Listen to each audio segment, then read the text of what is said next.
Warning, incoming game over. Warning, incoming game over. Well, welcome back, Toronto Maple Leafs fans. After a wonderful game last night where the Toronto Maple Leafs dominated Detroit 5-2 to... Warning, incoming game over. Warning, incoming game over.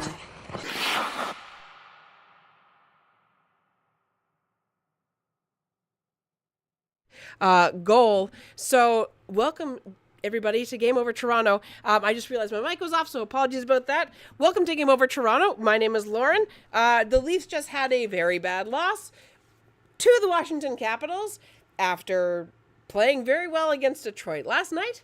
After winning 5-2, tonight they have a reverse Uno card handed to them and lose 5-2 to Washington at home. Unfortunately, Matt Murray getting absolutely lit up in his second game for the Leafs, first one at home. After winning the last game where he allowed the last game where he allowed 3 goals in, but the Leafs were able to squeak out a win. Letting in 5 goals tonight, 4 and then an empty netter. It's tough to win if you let 5 in, especially towards the end of the game. I mean, the Leafs essentially weren't on the PK until the last 8 minutes of the game. They essentially went without a power play for the first period. They get 2 in this game, can't bury either one, and Washington buries on their one opportunity. So again, my name is Lauren. Welcome to Game Over Toronto. If it's your first time, if you could hit the like and subscribe button, it would go a long way. We're going to talk about all kinds of stuff tonight. We're going to talk about the goaltending. We're going to talk about the Leafs defense still struggling to produce any kind of offense, and we're going to talk about the game as well, all on Game Over tonight. So if you could, again, go ahead and hit like and subscribe. Share this with a friend. I know that it's the second last game of 2024, but it would make the end of my year a lot better if you could just let the people around you know, if they're hockey fans, about our channel.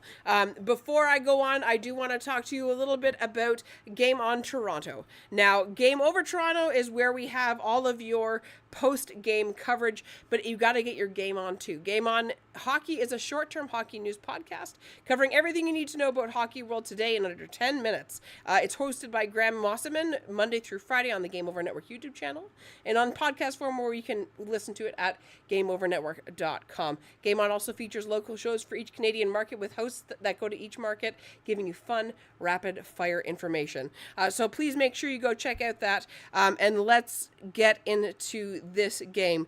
Now, to start off, it looked like in the first couple of shifts that maybe Toronto was going to string together a couple of wins back-to-back.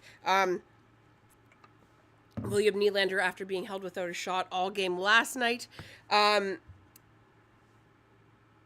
Tonight he gets the first one for the team. So that was good to see. He wasn't able to actually get any points on tonight, unfortunately. But JT starts us off, a really beautiful tip from Simone Benoit. It was essentially a shot over, or a pass over from Pacioretty to Benoit, who throws one on net. JT gets the tip on it. And so 3 minutes and 14 seconds in, similar to last night, the Leafs are able to get strike first against the Capitals. But a minute and 32 seconds later, even though Murray made a really nice save on Wilson right between there, Mangiapane scores. He's the goal, essentially. Mangiapane shot it in 5-hole. Murray got a piece of it. I mean, it was considerably slowed down on the replay from behind Mangiapane. You could see that Murray's pad did catch it. He just didn't get it down far enough. And it squeaks in, again, a minute and 32 seconds later at 4:46 in. Really taking the steam out of Toronto there. Last night against Detroit, not only did they get that first goal, but they follow up a few minutes later and go up 2-0. The Leafs, after they scored that goal, had a really good opportunity. And if it goes in, then maybe the energy is sucked out of the Capitals instead of going to the Capitals' legs. And, of course, they even it up. And then just a few minutes later, Jacob Chychrun gets a really nice one-timer from Tyler Van Riemsdyk and Taylor Radish. Again, 8:54 to go in the first period. Washington was really pushing now that they had the lead. They were not letting the Leafs really get out of their own end. The Leafs were having a heck of a time even gaining the zone and getting control of the puck in the Washington zone. Matthew Nyes really struggled along the boards tonight, which is a little bit troubling to see because he is such a big, strong player, and he has been so good so far this year in terms of not only drawing people, but being able to hold a couple people off of the puck. And the last couple of games, he's sort of had a hard time with that. So hope everything is okay with him there. And then there's a really nice opportunity by John Tavares and Mitch Marner, but they can't bury on the 2-on-1 with 3 minutes and 30 seconds to go. We go into the first intermission down 2-1. It's still a winnable game at that point. The shots, we were behind in shots at that point. It was 15-12, but that all changes in the second period. Holmberg gets a chance with William Nylander 5 minutes in, and for a long time in that period, it really felt like the Leafs were just trying to hold the puck in the zone.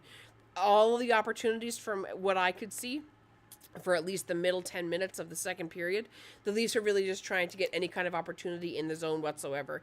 They were considerably behind in terms of offensive time behind the Capitals. The Caps were having a wonderful time keeping the Leafs hemmed in their own zone. There were a number of clearing opportunities that the Leafs weren't able to take advantage of.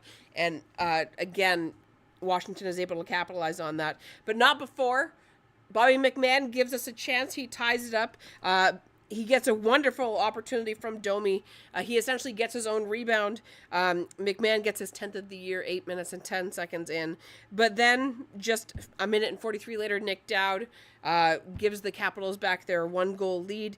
After a bunch of really bad plays, again in their own end, Timmins with a really bad read, he essentially dropped down into the slot when on the other side of it was Nick Dowd. He essentially gets a one-timer. There's no one in his way. Matt Murray is all the way on the opposite post. He can't. I don't even know if he saw it to get over. And instead of being down or being tied going into the second intermission, the Leafs are again down a goal going into the third period. They iced it to start. All of a sudden, the penalties started happening for the Leafs. They get 2. There was the Protas tripping goal just before the end of the second period, and then Pierre-Luc Dubois, noted Leafs killer, gets a hooking penalty 2 minutes in. It's a bad time. The Leafs couldn't get a pass. They couldn't really gain entry. I don't know if they had 3 seconds in the offensive zone where they actually had control of the puck. At least in the first penalty, they had a couple opportunities where they had their structure. There was some good passes that were happening. There's just no offensive threat from the blue line. And again, we're going to talk about that in the second period coming up in just a second here. I even have a special graphic for this side of the screen that I put together, which is why I started a little bit late tonight. But again, we get 2 penalties. We aren't able to capitalize on either of them. The second penalty, the second power play the Leafs get, goes considerably worse than the first one. Again, the first penalty they at least got some structure. They at least got 2 shots on goal. In the first one, I don't think they got any offensive time in any way, shape, or form with any kind of hope, except for that one where Thompson caught it in the midair. But it's killed off. Holmberg gets a really nice opportunity alone in front, doesn't bury it. The Leafs are pushing, really need a goal, and instead of getting one to tie it up and push for overtime, Jake McCabe takes a hooking penalty with 8 minutes and 43 seconds to go. And even though Marner gets a shorthanded opportunity, Tanev gets stripped over in the corner. It goes back up to the point, and Tom Wilson gets the tip, putting a dagger over into the Leafs' hopes of a comeback with 7 minutes and 24 seconds to go. They pull the goal. They pull Matt Murray with 4 minutes, and Ovi gets his 869th, just 31 seconds into that, 37 seconds into that power play, or into that empty net time. So it was a tough night for the Leafs. I mean, the last few games that they've actually won, they have been behind in the shot clock. Last night it happened a little bit. Tonight they end up, losing the game with more shots registered than Washington, but they get it where it counts, and their goaltending was better. Like I said, we're going to talk about the Leafs goaltending situation. David, I can see you're a little bit hot under the collar, talking about everybody that should be playing and who's going to be playing, and We're playing against the Islanders on Tuesday. We're playing against the Islanders on Thursday. Playing against the Bruins on Saturday. We're playing against the Flyers on Sunday. We're playing against the Flyers on Tuesday. So there's no easy part of the schedule coming up. Having said that, the Islanders have not been good so far this season. They are struggling massively to try and get any kind of goal scoring opportunities going. I would imagine after the game tonight, you would play Joseph Woll on Tuesday on the New Year's Eve game.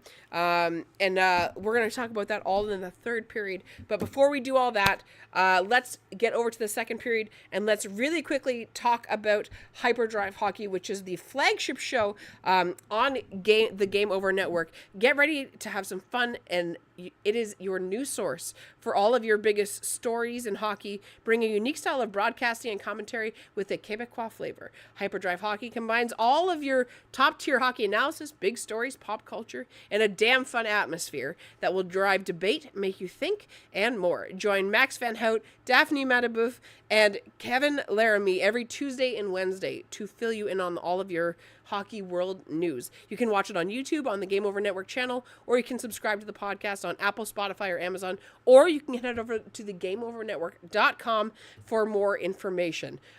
Usually I listen to Hyperdrive Hockey on my morning commute, so definitely recommend you check that out. But before we do that, let's move over to our second period and talk about the Leafs defense. As promised, I have a special graphic. Are you ready for this? Where do we go here? Here we go. Okay, I did a little bit of, not even Photoshop, I used Paint to bring up this fancy graphic over here. This is from HockeyDB.com. This is not updated as of tonight. I just want to make that known. These stats are basically everything pre-last night. So let's talk about how the Leafs are last in the league when it comes to their goal scoring by their defensive blue line. Now, this does not include Jani Hakanpää. He does not have any points. It does not include other people that were previously on the Leafs that have since been traded, Timothy Liljegren, because both of those players seemingly, not only are they not playing right now, but one of them is not on the Leafs, and they both scored 0 points so far this season. Now, the Leafs are not a team that generally, in years past, are a team that have relied on this sort of defensive assistance that we would like to have. Now, as you can see here, we got all kinds of players here. We have the common factors. We have the people that play every game. We have Morgan Riley, Oliver Ekman-Larsson. We have Chris Tanev and Jake McKay, both of which who are playing very well this season, and of course Connor Timmins and Simone Benoit with a little dabble of Philippe Myers just above that. Now, looking at this, in terms of their penalty minutes, it's actually not egregious. Jake McCabe, not bad. Simone Benoit actually currently leading the defense in their penalty minutes so far, not overly surprising. He gets called basically every other game. The first game that I ever saw him in, I believe it was a preseason game, and if I remember correctly, he got 3 penalties on that night. I think ever since then, the refs have been kind of, if they're going to give a penalty to the Leafs, there's a really good chance that it's going to go to Simone Benoit. But tied with him actually is Oliver Ekman-Larsson. I didn't even notice that until just now. But the main difference between those two players, Oliver Ekman-Larsson is obviously a Stanley Cup champion. He has played a couple more games and is putting up a considerably amount higher points in terms of assists than Simone Benoit is. Now, that is not to say that we need Simone Benoit to all of a sudden become a slap shot expert. However, if we notice in the goal scoring column, the Leafs have scored a grand total of 7 goals from their defense so far this year. They have not had a goal scored by their defense in the month of December. And I don't know if you know this, but the Leafs have played a lot of hockey in December. And considering the fact that, while for part of the month Austin Matthews is back, it has now been a number of games where Austin Matthews has not been in the lineup. And so, in his absence, a lot of other players have taken up the mantle and have assisted in terms of goal scoring. And one would hope that in having some very high-end talent on your blue line, Oliver Ekman-Larsson is no one to shake your head at. Neither is Morgan Riley. Neither is Connor Timmins, historically, in terms of goal scoring. Someone that you should shy away from. However, so far this season, and I don't know if this is a Berube thing or if this is just part of the Leafs' identity, is that they do not even consider having a threat at the blue line that will stand there with the stick in the air raised and ready to go. I challenge you to actually rewatch the last, I don't know, even just the last 4 or 5 games, just the highlight packs, because it's hard to go back and watch full games. Just go back and watch highlight packs, because it usually has, penalties and stuff like that. There is nary a time in the last few games where a Leafs defenseman has had their stick up in the air for a one-timer. Again, I don't know the reason for that. If you watch other teams, any team, even teams that are not doing well, teams like Nashville, teams like Ottawa, teams like the Sharks, there is going to be somebody on that team that on the power play does not always just have a nice little snap pass. There is, even if they don't have someone like Shea Weber who used to just bomb from the point every time he got the puck. That's not what I'm asking for. But this column that starts with a G and has no letter after it, for it to not have a single player who has scored more than 5 goals 37 games in is unacceptable.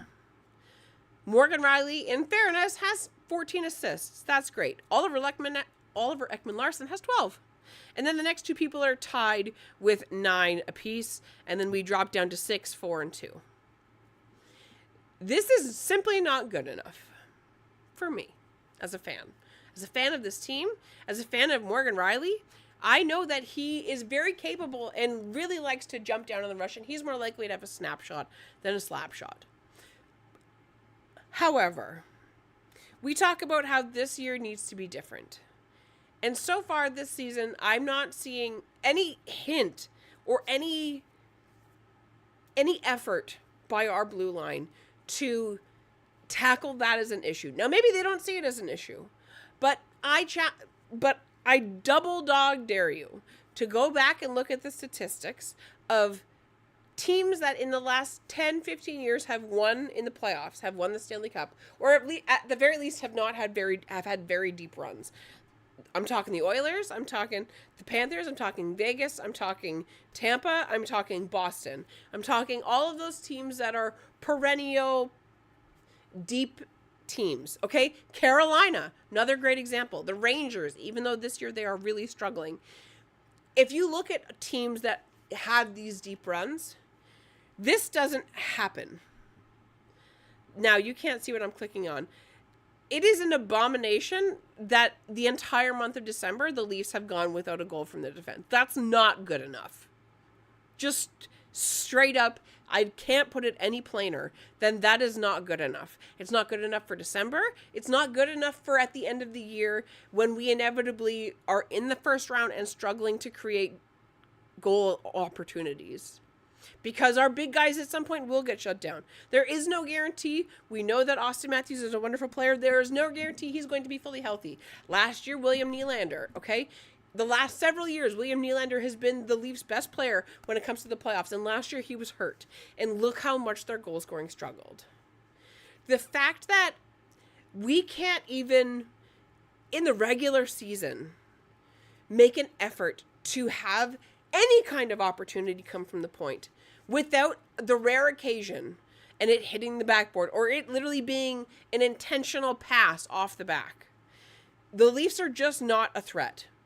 And you can watch, if you've watched the last couple of games, if you watched the last couple of game overs, when it comes to the Leafs power play, no one even tries to bother getting in front of someone taking a shot from the point. It doesn't happen. The teams are doing a very good job of clogging the zone and getting down low and blocking all of the passing lanes, which is part of the reason why the Leafs have struggled in the last couple of games to get any power play goals. Because on the few that they have gotten, it's because in the one very split second, a single passing lane opens up and they are able to capitalize on it. But for the Leafs to not consider this a problem, now maybe they do.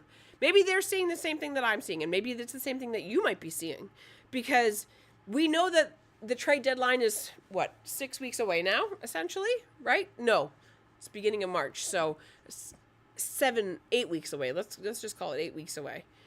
I have to imagine that even though the Leafs defense has been considerably better this year than last year, on the defensive side, I think we can all agree that that's true. I have to wonder, and you have to wonder, that if the Leafs are going to make some kind of trade that impacts the defense, it's to get somebody that's actually a scoring threat from the point. Because looking at this right now, we're not. Which means if you go into this playoff season, or this upcoming playoffs, with this same lineup, then you know what's coming. And you know that you're not going to have anybody back there that's going to help. Morgan Rielly, I think, is having a bit of a down year. We were hoping that with a new baby, maybe that would not be the case.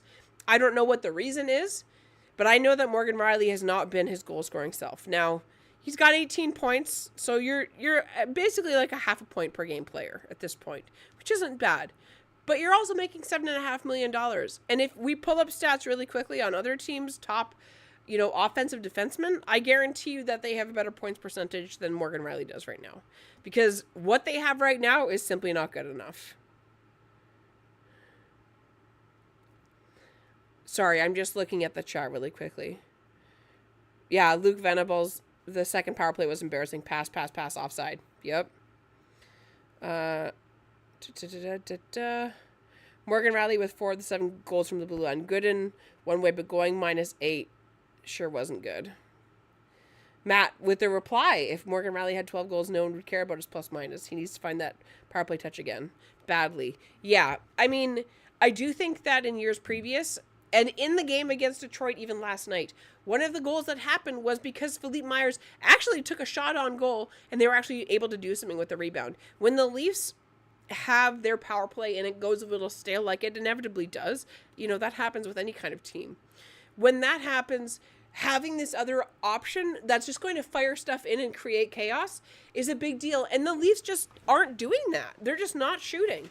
No matter who's at the point there, basically no one is willing to put their stick up in the air and try and slap one on in the hopes of maybe a deflection or something else. And we have people that are good at deflections. Max Pacioretty, John Tavares are all very good at deflections. Austin Matthews loves a good deflection every now and then. And even if it doesn't get deflected, on both power play units, you're going to have Matthew Nyes, you're going to have Bobby McMahon, you're going to have Liam Nylander, Max Pacioretty, all waiting for a rebound. So, it's not great. Pardon me. Yeah, so that's the defense. That's my rant. That's my soapbox. Make sure you put a comment in the comment box down below. Is the answer in the room with this? Am I overthinking this? Or is this something that we really need to be looking at? Because the fact that we're worst in the league is not inspiring a whole lot of confidence. Not at all. So, let's talk about what we all want to talk about. And let's go over into the third period and talk about the Leafs goaltending situation. Now, before we do that, I really quickly want to talk to you about the Game Over merch. I talked about this last night. If you haven't watched that episode, please go and watch that after this one. If you click this link that's right here below my quite large chin at this point, you're going to be able to go to the Game Over website. You're going to be able to look at the merch that we have the established line, the retro line, we have the goalie line, we have the player line, we have all these different kinds of merchandise. We have shirts, we got hats, we got stickers, we have mugs, we have everything that you could possibly want to buy your family or maybe yourself. Because if I'm being honest, I have more Game Over merch than I am proud of. But it is all really well made. It is beautiful. It's super comfortable. And it always makes us happy to see you wearing all that merch. So if you could go check it out. Like I said last night, I am about 5'10" and about 200 pounds, and I wear a large, so that is my size guide for you. And so having said that, having talked about the merch, and having talked about us enough, let's get over into the third period and talk about the Leafs defense. Not the defense, the goaltending. One more time. Make sure you hit like and subscribe. So, the Leafs goaltending situation. I went ahead and wrote out some of the stats for this year. Now, Anthony Stolarz is out. He is not going to be back until probably just before the Four Nations tournament, if not probably immediately after that, is still leading the team in goals in terms of the goaltending. He is still far and away our best goaltender with a .927 save percentage, a .952 win percentage, and a 2.15 goals allowed average. That is a head and shoulders above the next closest goalie that we have. That's been good. Joseph Wall now at a .909 percentage, save percentage of the year. 10-6 in the wins and losses column, no overtime losses yet, with a 2.57 average goals allowed average. So again, both of our starting goaltenders playing very well.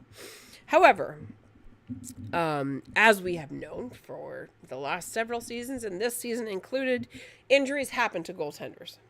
And sometimes the backups that you have are not playing as well as we would really like. The third string option, actually. Not even the backup, the third string option.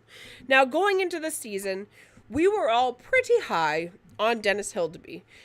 There were some people that before Anthony Stolarz was signed were calling for Hildeby to just be given the role of backup goalie to Joseph Wall in the hopes of saving some cap and maybe being able to shore up some other aspects of the Leafs as a team. But instead, they signed Anthony Stolarz in the offseason, who, in retrospect, you couldn't have picked a better option of where we were going to spend our money in the offseason. Anthony Stolarz has come in as somebody that never played more than 28 games, and he has carved out himself the role of starters. I still believe that if he was healthy and the playoffs started today, he would be the person taking Game 1 and Game 7 at the very least. The games between we can argue about. I don't think that it would be a bad idea to do a Stolarz Wall back and forth kind of situation, similar to how Boston did last year when they had two very good goalies. However, look how that's going for them now. And so we get Hildeby up this season. He's played 3 games for us. He's got a 2-1 win and loss. So 2 wins, 1 loss. However, then we get to the other numbers. He has an .875 fifth save percentage, and his goals allowed average is 3.68. In 3 games, he has allowed 11 goals. And tonight, Matt Murray got his first loss of the season. He's now 1-1. He has an .899 save percentage and before tonight, a 3.0 goals allowed average. I will imagine that statistical changed now that he just had 4 hung on him. Again, I know the one was an empty netter, but it still goes on his stat sheet. Again, going into the season, there were a lot of people that were calling for Hildeby to be the backup because of how proficient he has been in the AHL. Now, having said that, I understand why people might be super high on Dennis Hildeby. He is objectively one of the most silly, large players in the entire NHL when he is healthy. If we are looking at the AHL stats, Dennis Hildeby himself is 201 centimeters and 224 pounds. And in the AHL, Dennis Hildeby has a .914 save percentage. However, Matt Murray, who tonight allowed 5 goals to be scored on him, has a .931 save percentage in the AHL. He has 4 wins, 1 loss, and 2 overtime losses. Dennis Hildeby has a .914. He was very good last year. He has had moments of greatness this year. And I know that David earlier in the chat, just before we went live, he made a very impassioned statement, so I'm really quickly going to talk about that. Time for the Leafs to bring up Arthur Akhimov from the Marlies ASAP at Matt Murray's expense. Murray allowed 2 ugly goals, while once again the Leafs have failed to earn standings in more than one game of a given set of such games scheduled for back-to-back calendars in Eastern Time. Enough is enough with Murray. Dennis Hildeby hasn't been it, hence me calling for Tree Living to bring up Akhimov if goalie is available. Now, I understand why in a moment of frustration and after the Leafs play that game and lose that game quite drastically, I get wanting to call for Arthur Akhimov. However, even though there was a stretch where he was playing out of his mind, and in fairness, Arthur Akhimov has a very good spread. He has 9 wins, 2 losses, and 1 game overtime loss. He's played 13 games. However, he is rocking a 901 save percentage in the AHL, whereas Matt Murray is a 931. Now, I know that Matt Murray did not play well tonight. I know that. I watched the game. I made half a page worth of notes about this game. And I get the frustration. And I get maybe wanting to see Artur Aksimov because neither of the people that were supposed to be the set third stringer has been marvelous. But this is also the first season where Artur Aksimov has been in professional hockey in North America. So I don't know that it would be the best idea for him to do that now. Now, Dennis Hildeby, this is now his second season in North American hockey, so he has adjusted a little bit better. But even that, if we look at the statistics, okay, Matt Murray is an 889 in the NHL so far this season. Dennis Hildeby is an 875 in the AHL. Matt Murray is a 931 and Dennis Hildeby is a 9.14. So you're basically looking at like a 0.05 of a difference minus in the NHL compared to the AHL. So if we do that really quick math, then if you bring up Artur Aksimov, then it's only reasonable to expect him to produce an 851 save percentage, which is worse than how Matt Murray played tonight. So I get it on the one hand, but it's also it's Matt Murray's second game back up in the NHL. He has won 2 cups. I know that that's not the same player. I know that today he would not likely be a starting goalie or a backup goalie on a cup contender. In a pinch, I do think Matt Murray can. However, I also am inclined to agree with you that he had let in a couple of really ugly goals tonight. I do think that part of that is the other Leafs that played in front of him didn't play as well tonight as they maybe did last night. I think that's a major contributing factor to this. Last night, even when Detroit was getting its opportunities, the Leafs were doing a little bit better job of actually clearing the puck out of their own end and getting it to go the other way. Tonight, the Leafs more than once did not, after gaining control of the puck and having it on their stick, were not able to clear the zone, and 2 of those opportunities end up going in the net. And then we get the empty netter. On top of that, we do have a goal from the defense of the Washington Capitals. I know that was last period that we were talking about that, but I still think it's relevant to this very moment. Okay? Without the goal from defense, or if the Leafs get a goal from their defense, then we're 5-3.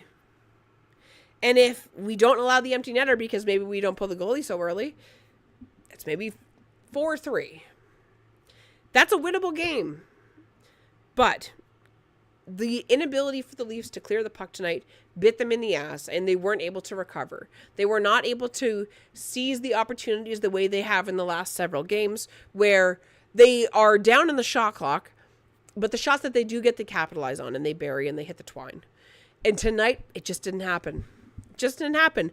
Now, having said that, if I remember correctly, Logan Thompson is a, if I'm not mistaken, a Stanley Cup winning goaltender.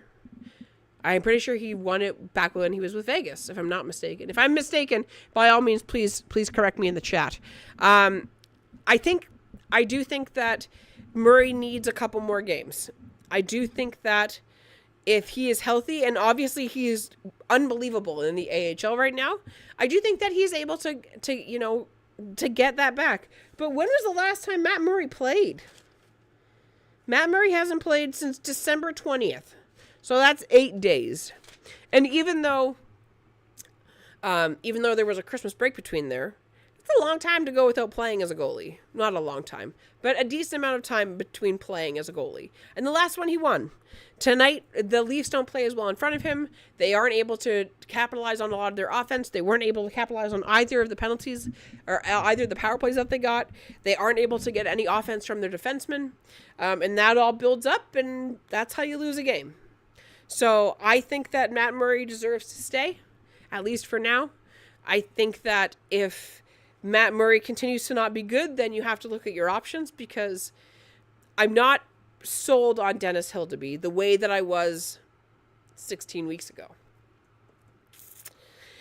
And if another injury, knock on wood, if another injury happens to the goaltending, after Anthony Stolarz comes back, or to Joseph Woll, heaven forbid, or both, then all of a sudden that pool that we thought was quite deep is all of a sudden a puddle on the sidewalk.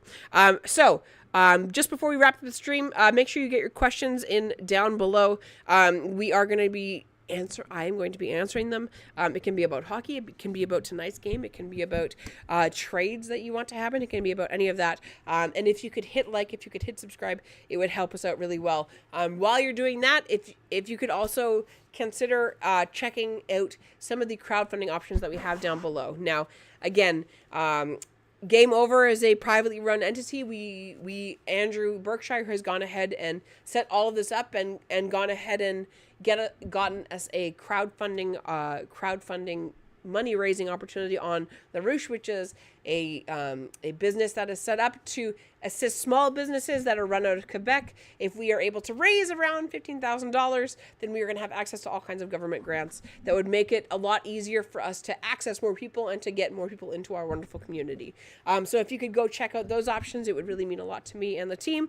And let's get your questions in, ladies and germs, and we are going to talk about the overtime period on Game Over Toronto, second last one of 2024. What a year it has been. Do we have any questions so far? Benoit's not a great puck handler. He can get the puck out and keep it out, but his passing and shooting are troubling. Ah, that's well put.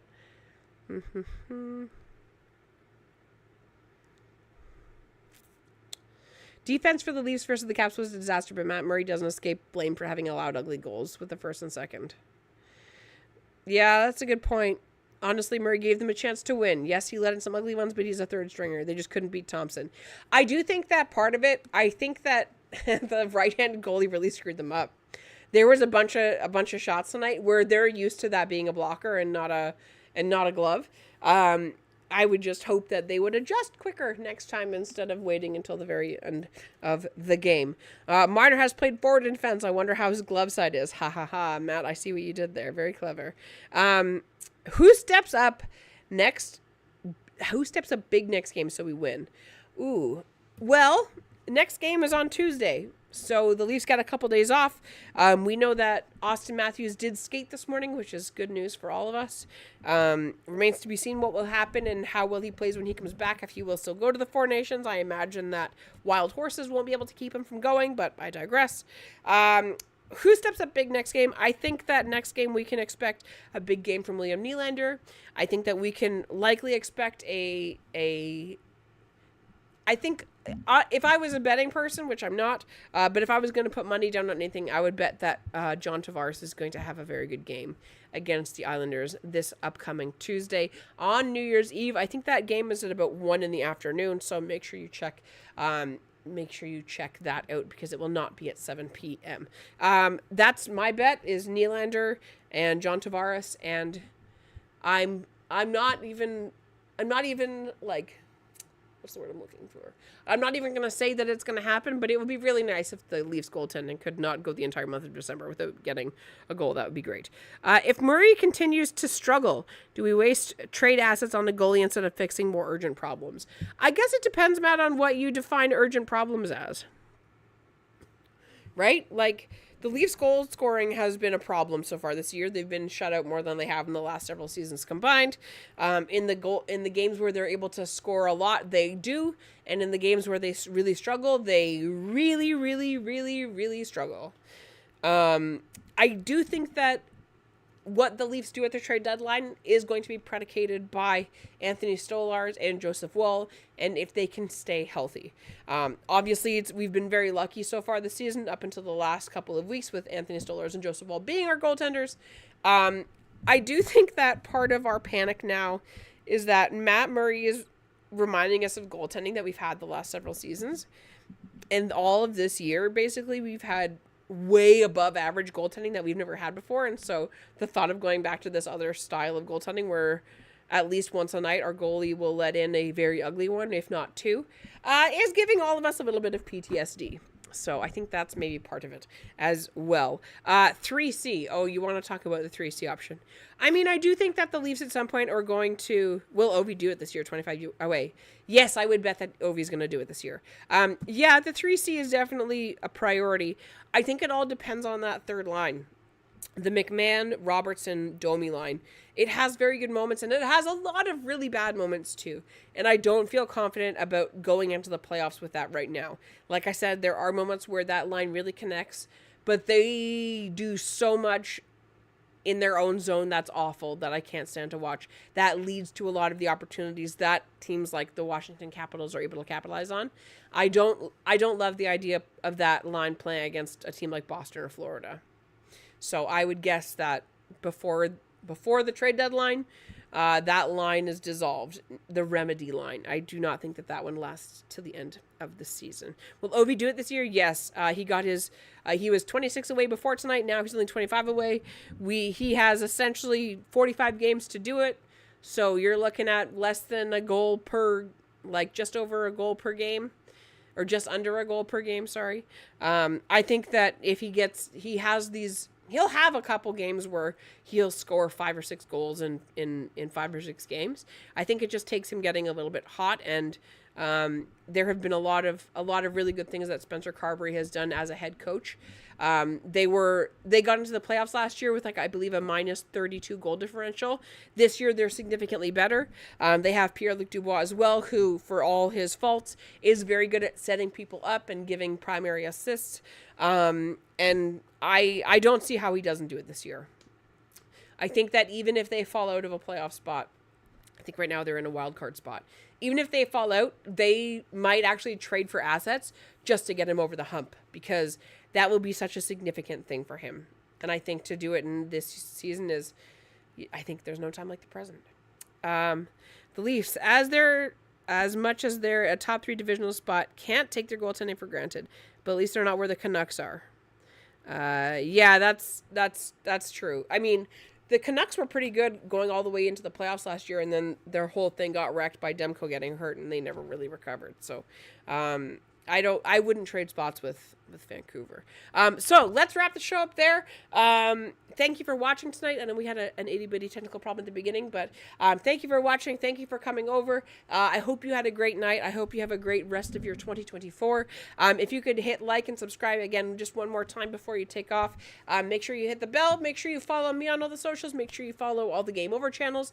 We have the Game Over Network on all the major socials. You can find me at Lauren in the Six on Blue Sky and its evil twin that used to be called Twitter.